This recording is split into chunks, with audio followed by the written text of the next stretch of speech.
Madame, Monsieur, nous sommes très heureux de vous recevoir chez nous à la télévision rwandaise. Le Rwanda a donc célébré vendredi la journée des prémices au Muganura, que tout le monde a suivi sur vos petits écrans.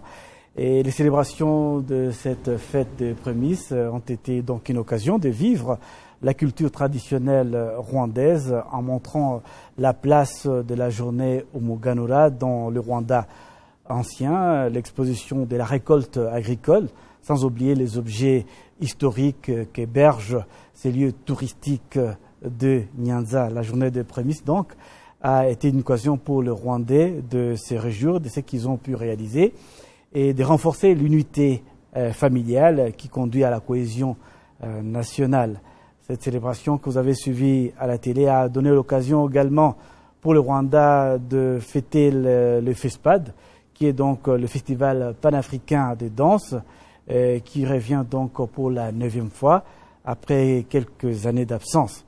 Il a été donc organisé du 1er au 5 août et plusieurs pays ont été invités. Et parmi ces pays, il y a le Sénégal, le pays de la Teranga. Et nous avons la joie et le plaisir de recevoir des invités de marque, une dame et un monsieur. Et à vous, madame, l'honneur de vous présenter aux Rwandais qui vous suivent en ce moment. Je me présente, je suis madame Mariem Ba, conseiller technique du ministre de la Culture et de la Communication en charge de la coopération internationale. Et il n'y a pas que madame Ba qui est avec nous, il y a un monsieur aussi. Monsieur, pourriez-vous vous présenter aux téléspectateurs de la télévision rwandaise? Merci, monsieur Patrick. Je m'appelle Abdoulaye Koundoul. Je suis le directeur des arts du Sénégal. Et comme l'a dit tantôt ma collègue, nous sommes à Kigali depuis 5 jours maintenant pour les besoins du Festival panafricain de danse, mais aussi assister pour la première fois à la fête des récoltes, la fête des prémices, ce qui est pour nous pas du tout nouveau, mais fêter selon cette envergure-là, c'est quelque chose d'inédit. En tout cas, merci encore à Madame le ministre de nous avoir conviés à cette fête-là. Et vous avez donc pu visiter le Rwanda. 5 jours, ce n'est pas beaucoup, mais ce n'est pas très peu non plus. Madame, quelles ont été vos impressions? Je ne sais pas si c'est la première fois que vous arrivez au Rwanda. Si c'est la première fois, quelles sont vos impressions du pays? Effectivement, c'est la première fois que je visite donc, le Rwanda.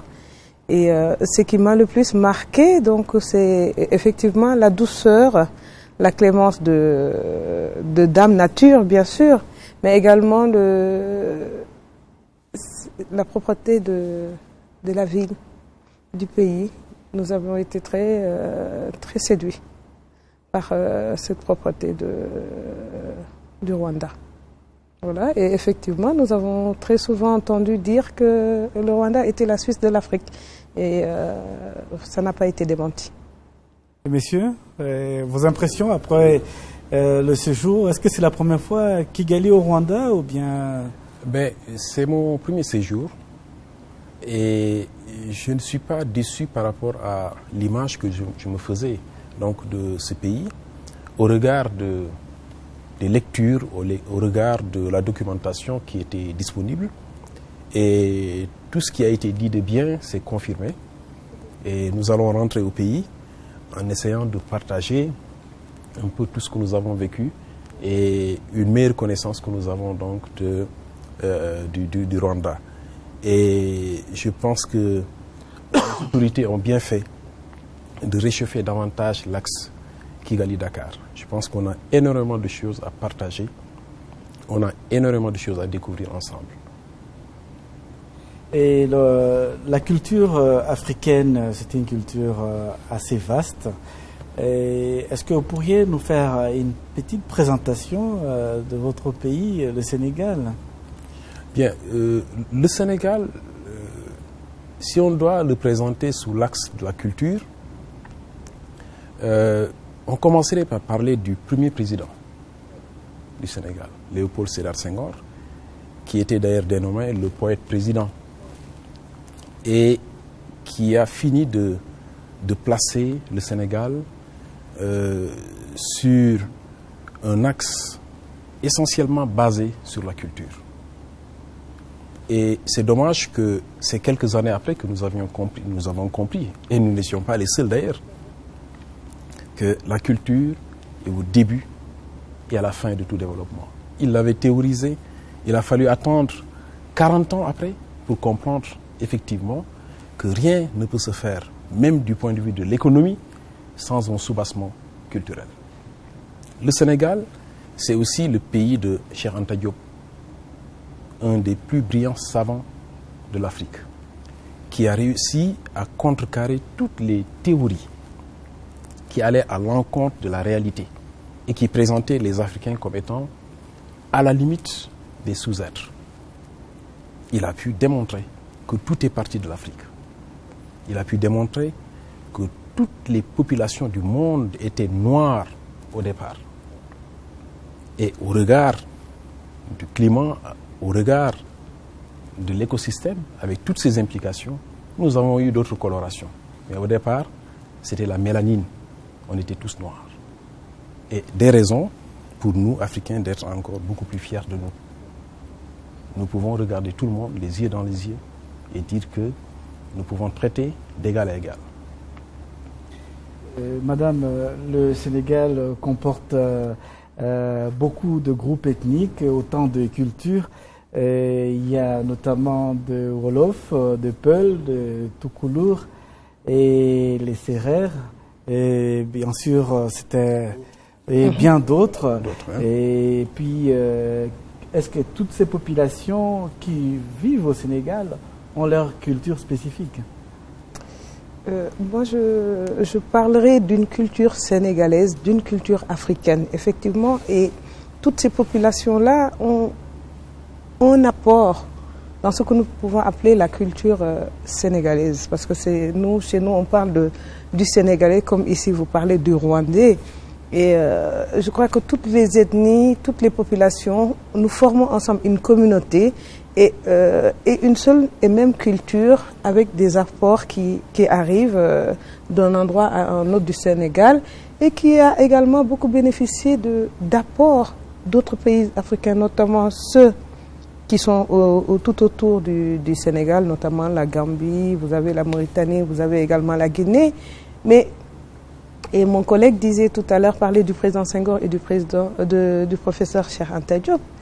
Je crois qu'au Sénégal, même parler d'une culture sénégalaise nous pose problème actuellement. On parle plutôt d'une culture africaine, d'une culture noire. Et nous sortons d'une conférence de préfiguration parce que nous avons construit un musée des civilisations noires. Et qui parle de civilisation noire parle de nous, Africains, bien sûr, du Sénégal, du Rwanda, de l'Afrique du Sud, de l'Égypte, du Congo, mais également de la diaspora. Donc nos amis haïtiens, nos amis les Noirs du Brésil. Donc parler actuellement d'une culture sénégalaise, je crois que il nous faudrait aller plus de l'avant et parler plutôt d'une culture africaine que nous partageons. Et lors de cette édition du FESPAD, nous avons remarqué tellement de similitudes entre ce que nous vivons au Sénégal et vous-même ici au Rwanda. Nous avons vu par exemple les tambourineurs et nous étions vraiment subjugués par ce qu'ils font, mais également nous nous retrouvions dedans. Parce que nous avons au Sénégal également des tambourineurs, des sabars. Très intéressant. Où vraiment, je crois que si nous, dans le cadre donc du développement de l'axe de coopération Dakar-Kigali, nous pensons pouvoir mettre en commun donc ces acteurs culturels pour pouvoir sortir quelque chose et montrer que l'Afrique est une et indivisible et nous partageons les mêmes valeurs, nous partageons la même culture. Voilà. Nous reviendrons certainement sur cet aspect union africaine, l'unité africaine à travers la culture. Justement, en parlant de cette similitude, il y a la fête de prémices, Muganura, Madame vient de dire qu'il y a quelques similitudes. Est-ce que vous avez la même chose chez vous au Sénégal? Je reviendrai sur les similitudes qu'elle a évoquées. Et je pense qu'il faut même aller plus loin parce que Madame elle-même a été prise pour une Rwandaise. Oui, oui, tout à fait. Voilà. Alors, cela veut dire que même du point de vue, les personnes, je veux dire, les peuples se ressemblent. Et cela ne s'arrête pas là. Ça va au-delà. J'ai entendu les rythmes. Je me retrouve dans ces rythmes-là. Nous avons vu les tambourineurs jouer. Et j'étais en train de dire autour de moi que ce serait bien de mettre ces tambourineurs avec nos joueurs de tam-tam. Nous avons un petit tambour d'aisselle que l'on met sous l'aisselle, qui s'appelle tama chez nous. Mais qu'est-ce que cela donnerait si on mixait un tout petit peu tout cela? Ce serait extraordinaire. Et quand on parle de mixer, cela veut dire ça, c'est la rencontre des cultures. Et quand on se rencontre, on met ce qu'on a en commun. Et en le mettant en commun, cela devient encore beaucoup plus fort. Donc, ces similitudes vont au-delà. Et en parlant de la fête des prémices, nous n'avons pas chez nous une fête nationale des prémices, fête des récoltes, mais dans chaque contrée, il y a un héritage qui est là-bas. Et à un moment, on fête les récoltes. À un moment, quand la pluie tarde à venir, nous avons un rituel pour demander la pluie au bon Dieu. Nous le faisons. Comment ça s'appelle? Ça s'appelle le Bawanan. Quand vraiment on atteint la date où les premières pluies étaient tombées l'année dernière et que ça ne vient pas, on s'inquiète et on interroge donc le bon Dieu. On lui demande donc vraiment d'ouvrir les vannes. Et ça marche. Et ça marche.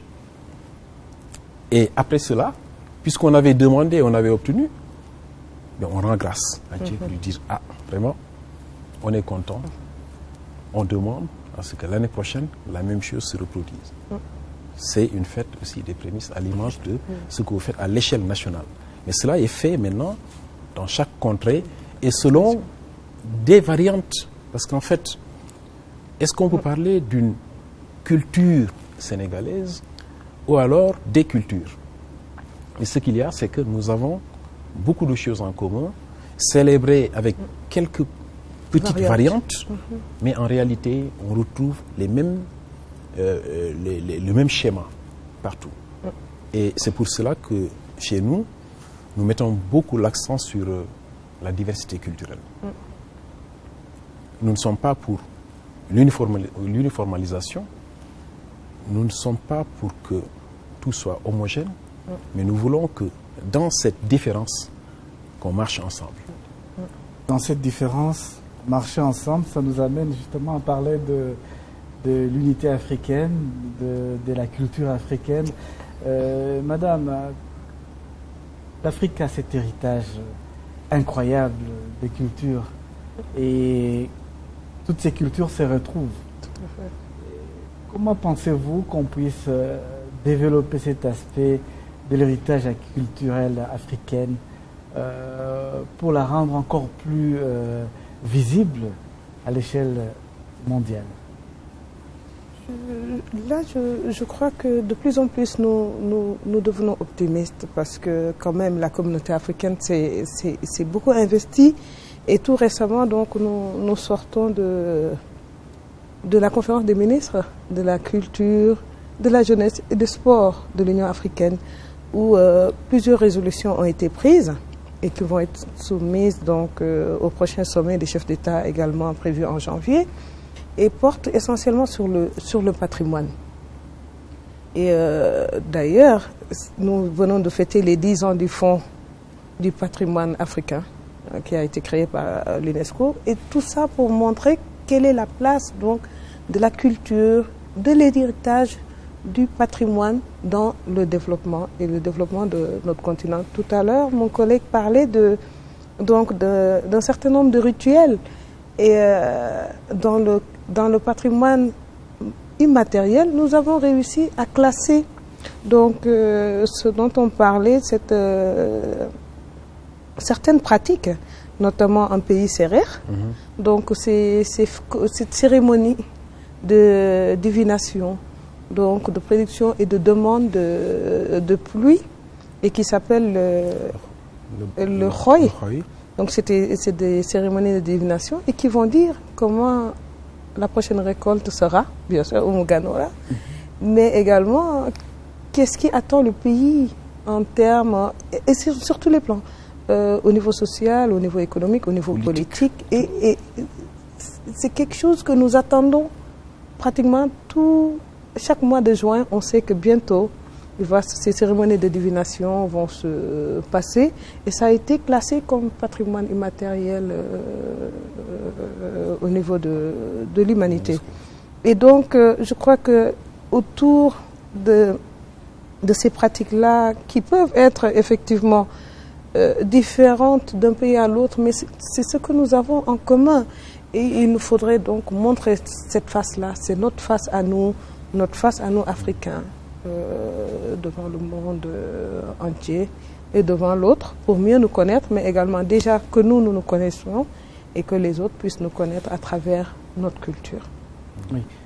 Messieurs, juste pour abonder dans le même sens que Madame Ba, il y a une autre pratique en 2005 qui a été également élevée au rang du patrimoine culturel immatériel de l'humanité, les kangourang. Le kangourang. Oui, est-ce que vous pouvez me parler un peu de cette pratique? Oui, le kangourang, en fait, nous l'avons en partage un peu dans la sous-région. Ce n'est pas seulement le Sénégal, c'est aussi la Gambie, qui est un pays voisin, un pays d'ailleurs dans notre pays.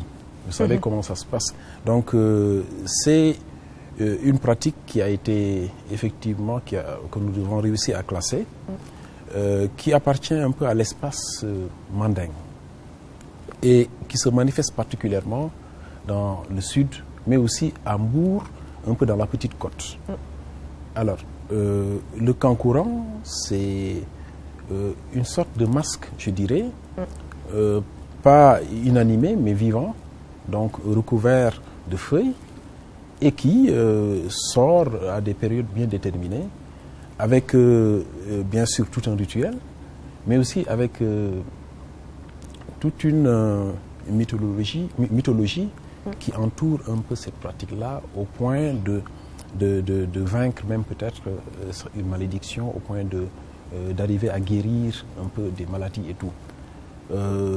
Il y a maintenant une partie qui est très fermée dans la compréhension de cette pratique-là et qui n'appartient qu'aux initiés. Et comprenez que moi, je ne suis pas un initié. Et donc, je ne saurais aller dans les plus petits détails, mais retenez que le kangourang sort dans le cadre d'un rituel accompagné donc d'une batterie de tambours, etc., circulant avec le sabre. Voilà. Et d'habitude, quand le kangourang sort, les gens se barricadent un peu et laissent passer maintenant le kangourang qui se dandine dans les rues en faisant claquer donc des machettes au point de produire des étincelles. C'est un peu l'image que nous avons donc de cette pratique-là, le kangourang, que nous avons réussi quand même à classer et qui appartient bien sûr à l'espace mandingue. L'espace mandingue, c'est le sud du pays, mais c'est aussi la Gambie. Et la Guinée-Bissau, bien sûr.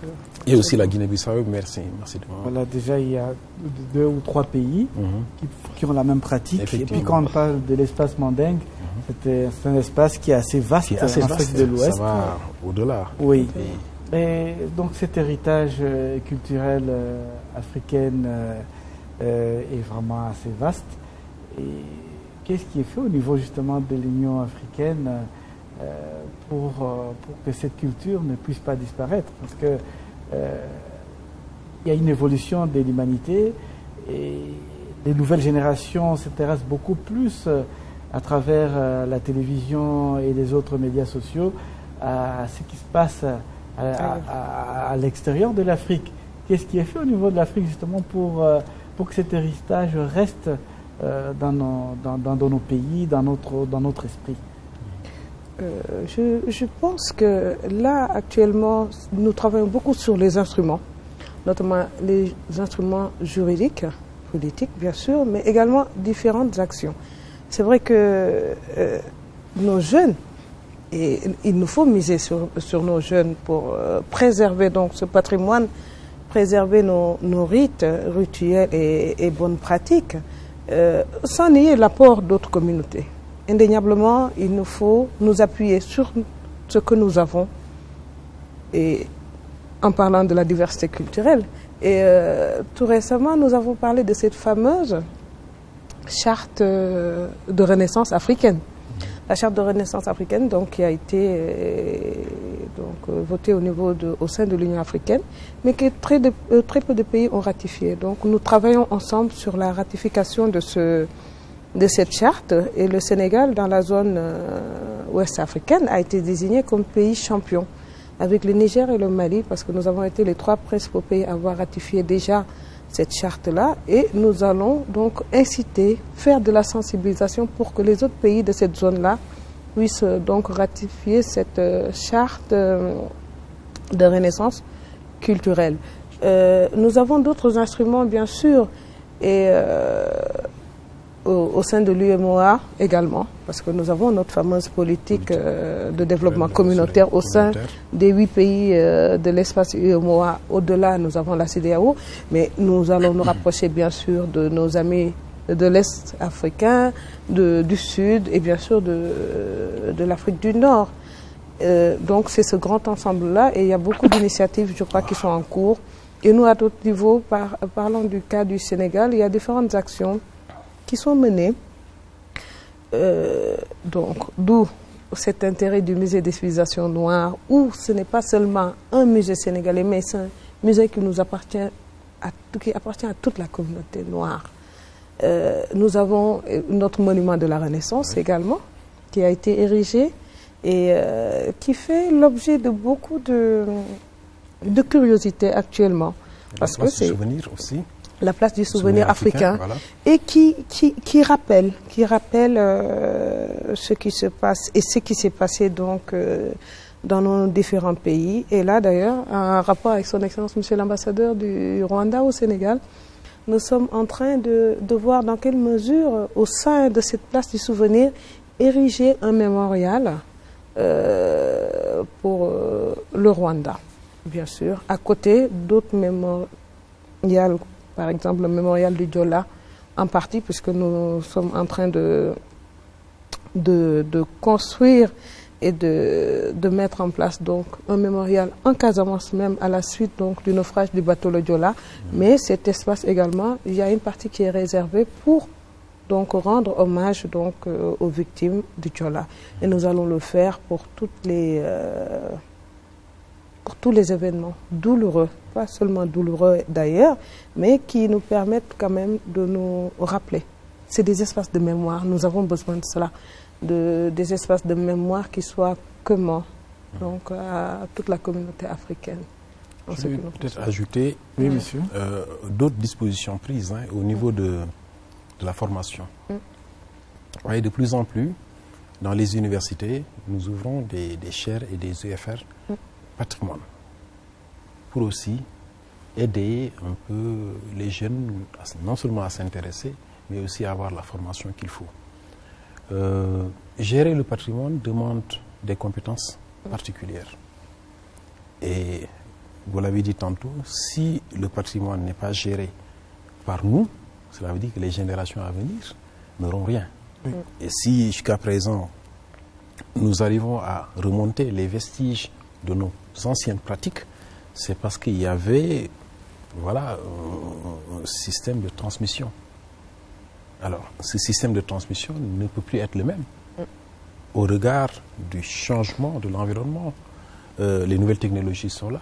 Nous devons pouvoir les mettre à contribution pour aider à transmettre ces savoirs, ces savoir-faire aussi aux générations futures. Et c'est dans ce cadre-là que, dans nos différentes universités, donc, nous avons ouvert des UFR de patrimoine. Ils font une licence, un master en gestion du patrimoine, en plus de l'université Alexandrie du Caire, qui aussi forme de jeunes Africains donc, à gérer le patrimoine, donc des techniciens du patrimoine. Voilà. Et donc, nous allons prendre une petite pause pour revenir dans quelques minutes. Et donc, nous avons eu l'occasion de parler de l'héritage culturel africain. Et puis, nous avons parlé également comme la culture comme un outil de l'Union africaine. Nous allons revenir pour parler cette fois-là de la culture comme produit d'exportation. Nous sommes encore heureux de vous retrouver pour ce programme consacré à la culture africaine. Et nous avons le plaisir donc d'avoir autour de nous deux Sénégalais qui sont venus rendre visite dans le cadre du FESPAD, le Festival panafricain de la danse, également pour la fête des prémices, l'Umuganura. Ils ont pu passer 5 jours au Rwanda. Nous avons suivi leurs impressions sur le pays d'abord, sur la culture rwandaise. Nous avons également échangé sur la culture sénégalaise et une culture très vaste, comme vous avez pu le suivre au cours de cet entretien.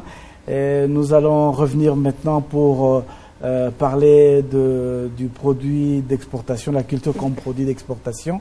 Mais avant d'arriver à ce sujet, j'aimerais bien, pendant quelques petites minutes, que nous reparlons un tout petit peu de l'unité africaine, parce que la culture comme moyen d'unir les Africains, vous, au Sénégal, vous avez déjà dans une région ouest africaine où il y a beaucoup de pays et autant de cultures.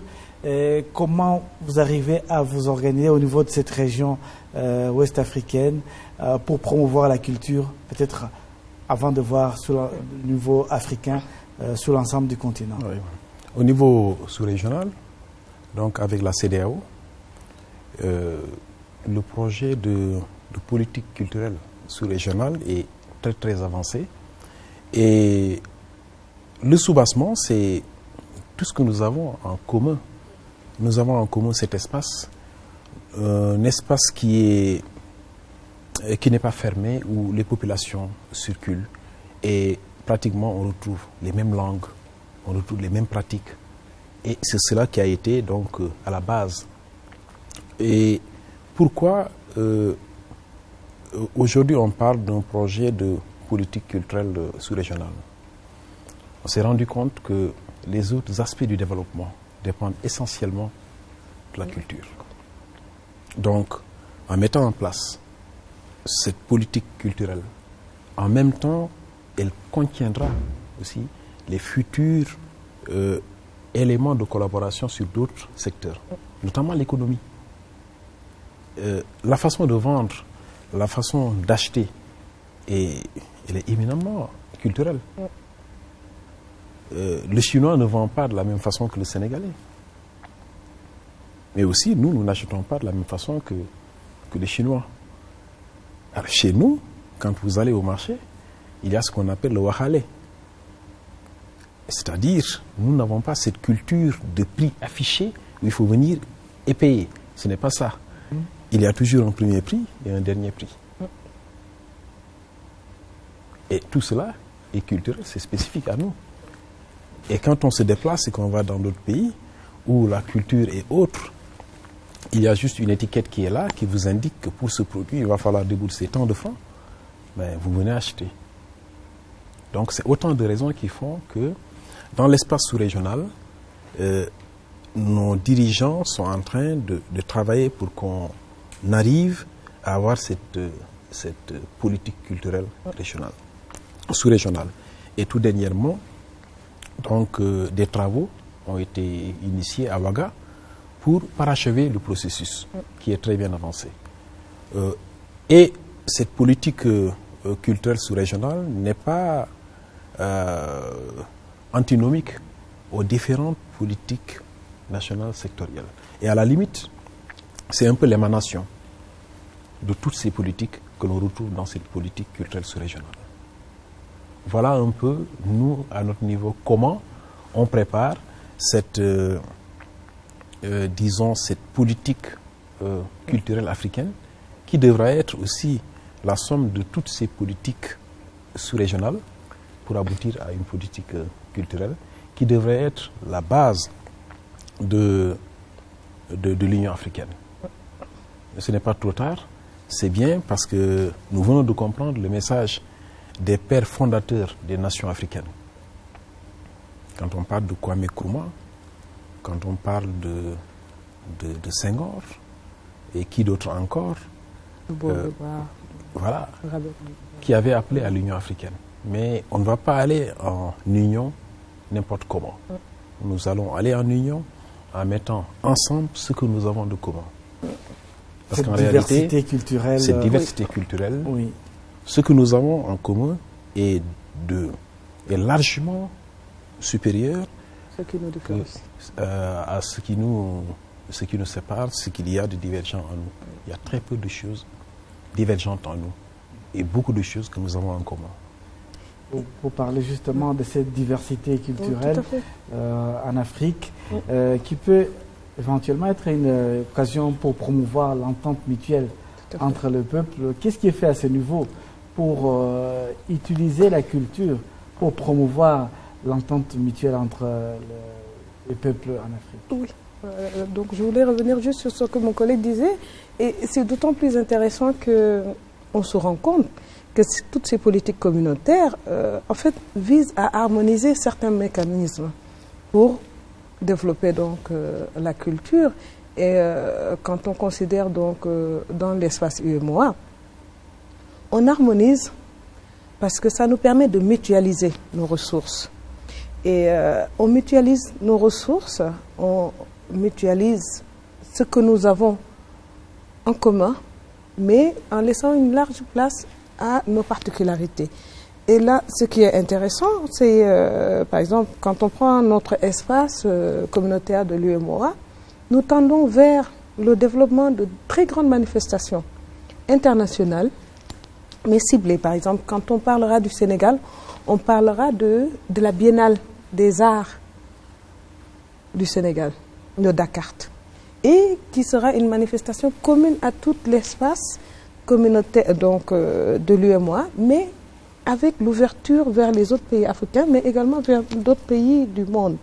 Vous allez à Bamako, nous aurons la Biennale de la photographie spécifique au Mali, mais où tous les pays seront conviés, notamment en premier lieu les pays de l'espace UEMOA, et ça nous permet de développer davantage la coopération sud-sud, à la fois sur le plan culturel, sur le plan social, mais également économique. Parce que là, maintenant, il est avéré qu'il y a une valeur ajoutée de la culture à l'économie. Elle apporte une valeur ajoutée indéniable donc, à la culture. Et nous aurons donc le Massa pour Abidjan. Donc il y a différentes manifestations qui existent déjà, FESPACO à Ouagadougou. Et c'est de pouvoir mutualiser en fait nos ressources, notre savoir-faire et faciliter à la fois la circulation des biens, des personnes, mais également des biens culturels. Donc il faudra que les acteurs culturels puissent donc librement circuler dans cet espace-là et au-delà, parce que je crois que l'Union africaine travaille beaucoup sur son agenda 2063 et qui fait place vraiment, notamment dans son aspiration 5, une bonne place au partage des valeurs, des valeurs africaines, des valeurs culturelles africaines. Donc je crois que c'est des prémices. Donc, dans chaque espace, que chacun puisse déjà élaborer des politiques qui, plus tard, dans le grand ensemble Afrique, va être développée. Et c'est ça qui est intéressant, je crois. Si vous permettez, madame. Je vais ajouter, Patrick, avant qu'on quitte cette idée-là. Et le FESPAD, c'est le festival panafricain de danse. Donc, l'ambition, ce n'est pas seulement de le circonscrire à cet espace, la sous-région, mais vraiment à toute l'Afrique. Et cela vient compléter aussi ces événements-là, dont ma collègue vient de faire un peu le listing, en parlant du FESPACO, en parlant du CIAO aussi, en parlant du Massa, en parlant de la Biennale de Dakar, la Biennale de la photographie à Bamako. Mais il faut ajouter aussi le FESPAD qui, cette année, s'est ouvert à 4 pays, mais qui sûrement continuera son petit bonhomme de chemin pour s'ouvrir à toute l'Afrique. C'est aussi un moyen de fédérer à partir et à travers la culture. C'est aussi un autre instrument qu'il va falloir inscrire. Absolument. Merci. Absolument. Si vous permettez, madame, parlons un peu de la femme. La femme, elle est une mère, et puis elle a un rôle important dans la culture africaine, celle de préserver et de transmettre la culture. Ouais. Qu'est-ce qui est fait au Sénégal, au-delà en Afrique, pour perpétuer ce rôle de la femme, qui est un rôle très important, pour que les nouvelles générations puissent se retrouver dans la culture, pouvoir se développer dans la culture? Je suis très contente qu'on puisse aborder cette approche genre au sein de dans notre continent, et nous le voyons de plus en plus. Et je crois que le Rwanda et le Sénégal jouent un rôle de leadership en la matière. Et au niveau de la culture, c'est tellement vrai que la transmission d'un savoir-faire, d'un savoir-être, déjà, c'est un rôle dévolu à la femme dans nos sociétés traditionnelles. Et ce rôle-là, nous ne pouvons pas nous en départir. Et de plus en plus, nous savons que c'est la femme, à la fois dans toutes les politiques qui sont développées. Par exemple, nous, au niveau du plan Sénégal émergent, qui est le cadre référentiel en matière de politique économique et sociale, c'est la femme, une place prépondérante est réservée à la femme. Car au niveau de la santé, également de santé, pas seulement santé tout court, mais santé de la reproduction. Au niveau agricole également, quelle est la place de femmes dans le développement de l'agriculture et des industries de transformation, donc vous verrez le glissement, mais également la place de la femme en tant que, je dirais pas outil, mais en tout cas à la base de la transmission de certaines valeurs, mais également comme personne ressource dans la transmission donc de valeurs, de savoir-être et de savoir-faire. Et c'est important. Ce rôle-là, si la femme sénégalaise, la femme rwandaise, la femme africaine ne peut plus jouer ce rôle-là, je crois que nous aurons failli vraiment à notre devoir, et nous aurions failli vraiment à ce que nous pouvons appeler, c'est-à-dire que les femmes sont des avant-gardes, sont en avant-garde dans la bonne marche de la société et dans le développement de la société. Si cette place-là ne leur est plus réservée, je pense que nous ne pourrons plus parler de développement ou d'émergence, en tout cas, pour nous, les pays africains. Je vais peut-être ajouter pour dire que les autorités politiques l'ont si bien compris. Nous avons une loi sur la parité. Voilà. Donc, sur les listes électorales, pour élire des députés, ou en tout cas des représentants des populations en général, au niveau des différentes chambres, c'est forcément mettre un homme, une femme. Un homme, une femme.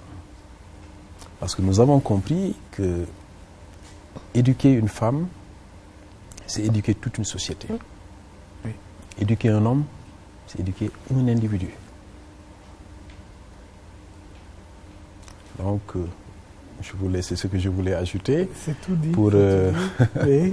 Je pense que cette phrase-là résume tout et vous donne un peu l'idée et la place que nous réservons à la femme au Sénégal. Mais en même temps, excusez-moi, c'est revenir à la première structuration de nos sociétés, notamment nos sociétés traditionnelles, qui étaient des sociétés matriarcales, matrilinéaires, mais également matriarcales. Et c'est vrai que c'est avec la colonisation que tout cela a changé. Mais je crois qu'on a bien compris dans nos politiques de développement national actuellement, cette place-là est prépondérante à la femme, permet donc de revenir donc aux valeurs, à nos valeurs ancestrales, qui étaient vraiment des valeurs sacrées et dont maintenant nous sommes conscients que c'est ces valeurs-là qu'il nous faut adopter pour aller vers l'émergence et montrer quelle est la place de l'Afrique à travers le monde. Sur les influences peut-être de la colonisation, mais aussi de la culture arabe. Oui, la colonisation, pas seulement. Parce qu'en fait, dans nos sociétés traditionnelles, même, elle l'a dit, on avait une société matrilinéaire qui faisait que ce n'est pas le fils qui héritait du papa, c'était le neveu, c'est-à-dire le fils de la sœur qui héritait. Vous avez une sœur, c'est son fils en fait qui hérite de vous. Mais ce n'est pas vos enfants directement. Pas vos enfants directement. Voilà. Mais c'est des choses qui ont changé entre-temps, dues aux différentes influences qu'il vient de citer tout à l'heure. Oui. Oui. Et si vous permettez, maintenant, on va passer à l'autre sujet qui parle de l'art comme un produit d'exportation.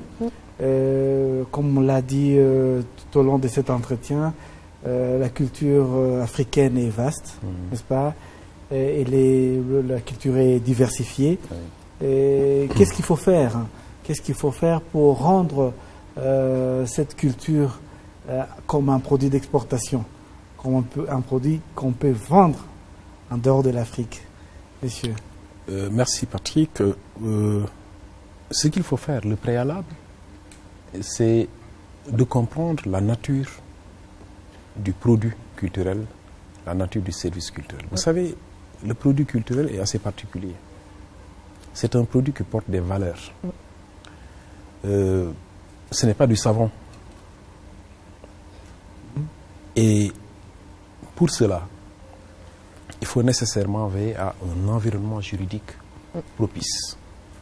Bien protéger ces produits et bien protéger aussi les entreprises créatives et culturelles qui sont à la base de tout cela, dont la matière première, c'est l'inventivité et la créativité, qui nous permettent d'avoir des produits et des services culturels. Je disais tantôt que le produit culturel est assez particulier. Allez acheter un tableau d'un peintre bien connu, accrochez-le dans votre salon. La couleur ne vous convient pas, vous n'avez pas le droit de mettre une autre couleur.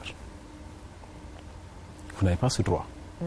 Allez acheter un savon, vous voulez découper le savon en 1000 morceaux, faites-le, vous n'aurez de compte à rendre à personne. Faites-le sur un tableau de peinture, on vous attaque au tribunal. Vous n'avez pas le droit. Et pourtant, vous avez pris de votre argent, vous avez acheté, voilà. Je vous donne un peu une idée de la particularité de ces produits culturels. Et pour cela, nos États doivent veiller à mettre en place un environnement juridique propice. C'est quoi? C'est avoir de bonnes lois qui protègent les auteurs, qui protègent les créateurs en général, de bonnes lois qui permettent aussi à ces créateurs-là de continuer à vivre, parce que s'ils ne vivent pas de leur art, ils ne vont plus continuer à produire et le flux d'objets, le flux de produits et de services culturels va s'arrêter. Je pense que c'est ça le préalable. Et maintenant, le reste, vous savez, de plus en plus, en Afrique, on s'organise en marché des arts. Quand on parle du Massa, le Massa se positionne exactement comme étant un marché des arts et qui permet donc de donner une cotation aux différentes créations. Voilà un peu les éléments de base qu'il faudrait mettre en place pour pouvoir voir ces produits-là nous revenir sous forme d'intrants dans l'économie. Et si ce n'est pas fait, c'est très difficile. Et nous acheminons progressivement vers la fin de cette émission. Quel message voulez-vous, Madame Ba, transmettre à l'Afrique pour éventuellement développer notre culture, pouvoir l'inclure pour les générations futures et pouvoir exporter cette culture pour que cette culture puisse faire rentrer des devises, dans nos pays et pour faire développer notre continent, que cette culture ne puisse pas être emportée par des collectionneurs privés à des coûts très faibles. sans des rentrées réelles pour notre continent. Quel message, avant de demander à M. Abdoulaye, Madame Ba, quel message on peut transmettre à l'Afrique comme mot de la fin? Comme mot de la fin, j'aimerais insister beaucoup sur la force de la culture. Et là, je reviens sur les différents points de ce fameux agenda de l'Union africaine, l'agenda 2063. Parce que pour revenir à ce que M. Koundoul disait tout à l'heure, le musée des civilisations noires, ce n'est pas un musée pour le Sénégal, effectivement. Et pour lutter contre le trafic illicite donc des biens et services culturels, ce musée est là, existe, sera l'occasion pour tous les pays d'Afrique de pouvoir, comme il disait, nous avons un contenu, nous avons des contenus, nous n'avions pas encore de contenant. Là, on a un premier contenant parce qu'il y aura le musée, par exemple, le Grand Musée d'Afrique d'Alger, qui est également en cours de construction. Et à partir de ce moment-là, un pays comme le Rwanda, qui dispose de biens et qui se rend compte que ces biens-là sont hors du Rwanda, hors d'Afrique, peut faire rapatrier ces biens-là, les stocker au musée des civilisations noires, où tous les peuples d'Afrique peuvent venir visiter, stocker, étudier, participer donc et enrichir le musée. Ça nous permettra, en attendant, soit on a fait un très grand musée d'Afrique, bien sûr, c'est le souhait des Sénégalais et de toute l'Afrique.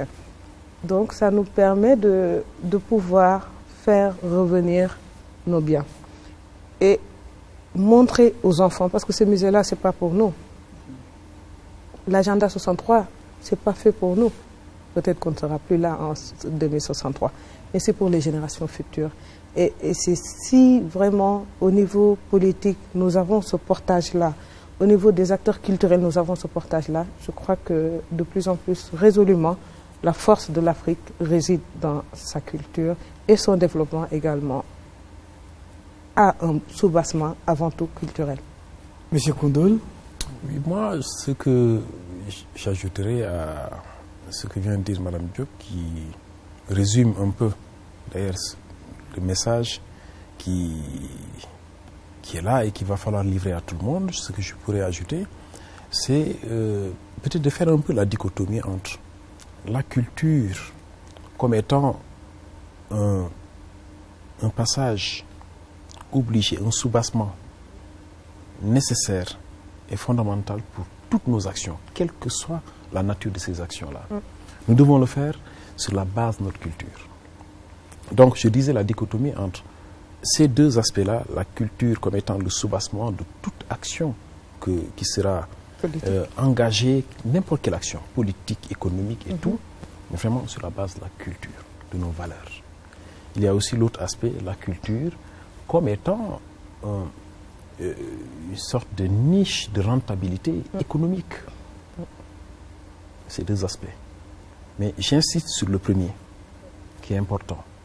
Nous n'allons rien construire de viable ici en Afrique si nous ne le faisons pas sur la base de notre culture. Et ensuite, ce qui est établi, c'est qu'aucune culture n'est au-dessus d'une autre. Non. Aucune culture n'est au-dessus d'une autre culture. Il y a seulement des gens qui n'ont pas confiance en eux et qui font croire qu'ils sont inférieurs. Personne n'est au-dessus de personne. Toutes les cultures se valent.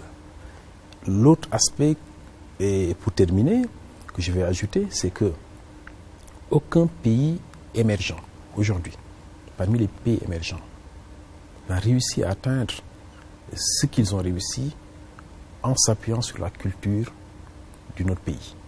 C'est sur la langue, c'est aussi sur les pratiques ancestrales. Allez en Chine,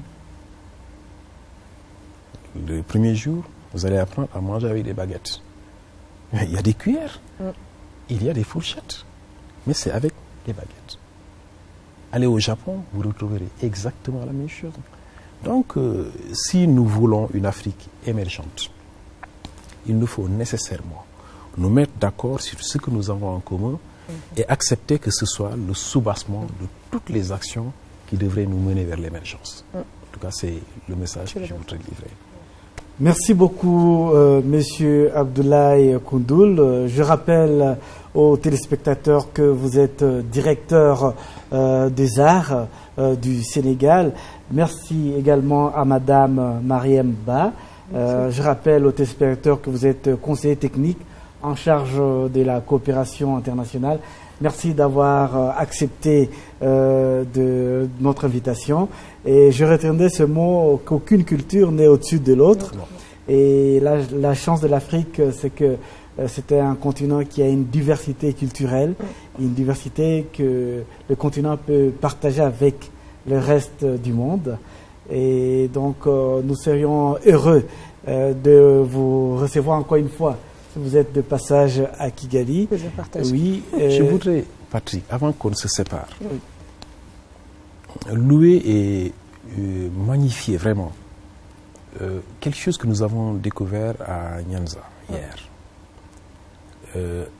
C'est une fondation pour la dignité, c'est ça? Oui, la fondation pour la dignité. Pour la dignité.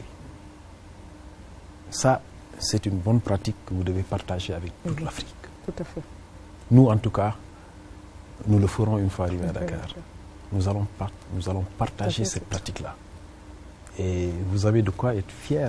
Cette excellente idée. Ne l'abandonnez pas, allez jusqu'au bout. Merci. Merci beaucoup. La dignité de l'Afrique, la dignité du Sénégal, du Rwanda. Je pense aussi, c'est vrai, si l'Afrique peut rester debout et digne, les lendemains seront encore meilleurs. Nous vous remercions, amis téléspectateurs. Nous arrivons donc au terme de cette émission. Nous avons parlé culture en Afrique, culture au Sénégal, culture au Rwanda, en Afrique de l'Ouest, en Afrique de l'Est, sur l'ensemble du continent. Et nous vous souhaitons une très bonne suite de programmes sur la télévision rwandaise.